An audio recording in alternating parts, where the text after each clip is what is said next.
Alors, voici deux filles. L'une d'elles est moche.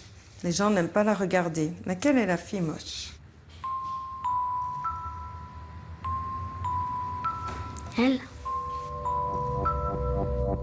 Moche.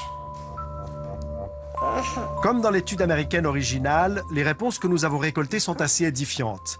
Les bébés foncés sont sales, les filles noires sont moches et les petites roms sont menteuses. Quand une dame a demandé à l'une d'elles où elle habitait, elle a menti. Quelle est la fille qui a menti? Celle-là. Ce triste palmarès en dit long sur la force des préjugés. Mais le choix des enfants n'a rien de raciste. Il est dicté par une très forte identification à ce qui leur ressemble. Et cet attachement à leur propre groupe comporte un corollaire. Le corollaire, c'est évidemment que si on étiquette l'intérieur du groupe, on dit ceux-ci nous sont favorables, malheureusement, on va étiqueter nécessairement l'out-group, les autres groupes, comme étant pas favorables, puisque c'est ce qui fait la distinction entre les deux.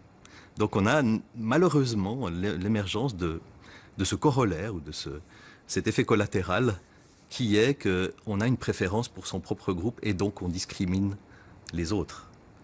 Et je pense qu'on est amené à ça nécessairement.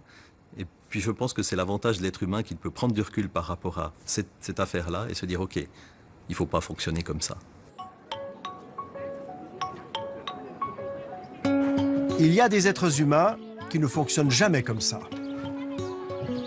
Cela en raison d'une différence génétique, le syndrome de Williams, qui altère leur développement cognitif. La plupart de ces enfants souffrent d'un retard psychomoteur, mais leur comportement social est riche. Très ouverts aux autres, foncièrement empathiques, ils ont le contact spontanément facile. Et lorsqu'on leur fait passer le test des dessins, ils ne marquent aucun attachement particulier à leur groupe, donc aucune préférence de race. Leur choix semble purement aléatoire.